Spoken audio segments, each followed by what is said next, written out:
quand ça fait joli, comme on voit à la télé, là, que ça tombe. Voilà. La cité a poussé à la fin des années 60 pour loger les paysans qui quittaient leur campagne et les ouvriers de la tuilerie. Aujourd'hui, le taux de chômage y est 2 fois plus élevé que dans le reste de l'agglomération. Il y a toujours des services publics, mais de moins en moins de locataires. Et ceux qui restent rêvent souvent de partir. Okay. Bonjour monsieur. C'est le cas de Joël Lasserre. Il vit au dernier étage dans ce logement social depuis 32 ans. Et en hiver, la température ne dépasse pas 16 degrés. C'est l'unité à moisissure. Ouais. Ça a été nettoyé, ils sont venus nettoyer, mais ça roule. Des murs humides et un balcon qui part en ruine chez cet ouvrier maçon.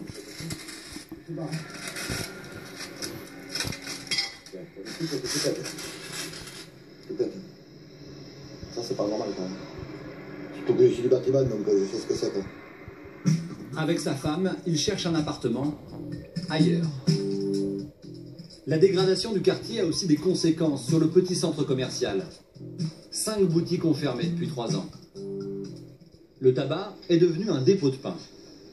Et c'est là que Janine Duché fait ses courses. Installé depuis 6 ans, le gérant fait aussi photomaton et marchand de journaux. Mais ça ne suffit pas. Les habitants quittent le quartier.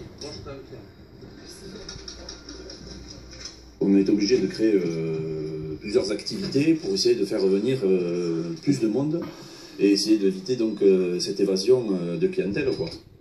Retrouver des clients, c'est aussi ouvrir le quartier sur la ville et ses alentours.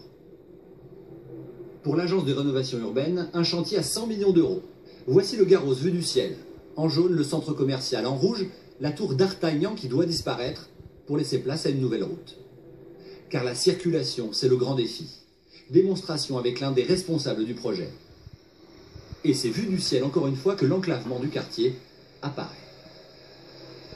Ce quartier n'a pas de véritable traversante, mais est fait plein de petits impasses, parfois des cul-de-sac, comme ici, où on vient de rentrer, on est sous un format classique de 5-6 immeubles ou résidences, mais par contre on ne peut pas traverser, rejoindre de l'autre côté, on est obligé de revenir sur nos pas pour retrouver une voirie principale. À Auch, comme ailleurs, la rénovation urbaine n'est qu'un premier pas. Dans les quartiers populaires, l'emploi, l'éducation sont des chantiers tout aussi urgents que le changement de paysage.